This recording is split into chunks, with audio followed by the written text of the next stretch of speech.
Cabinet meeting में मोदी सरकार ने लिए कई बड़े फैसले। भीम यूपीआई और रुपे कार्ड के इस्तेमाल पर केंद्र सरकार का तोहफा। रुपे डेबिट कार्ड और छोटे यूपीआई ट्रांजैक्शन करने वालों की बल्ले बल्ले। प्रधानमंत्री नरेंद्र मोदी की अध्यक्षता में हुई एक केंद्रीय मंत्रिमंडल की बैठक के बाद आर्थिक मामलों से जुड़े कुछ फैसलों का ऐलान किया गया।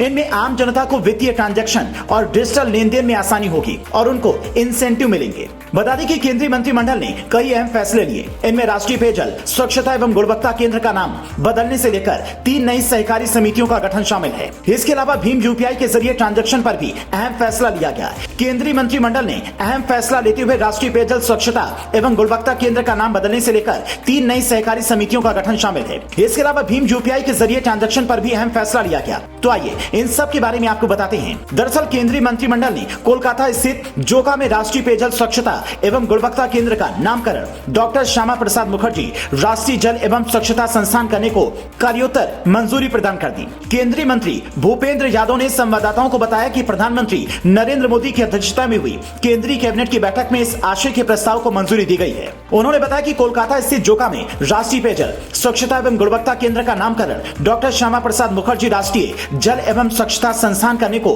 कार्योत्तर मंजूरी दी गई है। मंत्रिमंडल की बैठक के बाद केंद्रीय श्रम एवं रोजगार, पर्यावरण, वन और जलवायु परिवर्तन मंत्री भूपेंद्र यादव ने कहा, किसानों, कृषकों की आय और कृषि उत्पादन से संबंधित सहकारिताएं ग्रामीण भारत का एक महत्वपूर्ण हिस्सा है। मंत्रिमंडल ने आज सहकारिता के क्षेत्र में 3 मुख्य फैसले लिए। उन्होंने कहा कि मंत्रिमंडल ने राष्ट्रीय निर्यात समिति, राष्ट्रीय जैविक उत्पाद सहकारी समिति, राष्ट्रीय स्तरीय बहुराज्यीय बीज सहकारिता समिति की स्थापना को मंजूरी दी। ये सहकारी समितियां सहकार से समृद्धि के दृष्टिकोण को साकार करने में मदद करेंगी, ग्रामीण विकास और किसानों की आय को बढ़ावा देंगी। आपको बता दें कि इसके अलावा केंद्रीय कैबिनेट ने 2600 करोड़ रुपए के प्रोत्साहन व इंसेंटिव का ऐलान किया। इसके तहत वित्त वर्ष 2022 और 23 के लिए रुपे डेबिट कार्ड, भीम यूपीआई के उपयोग पर लोगों को इंसेंटिव मिलेंगे। ये incentive person to merchant basis पर दिए जाएंगे।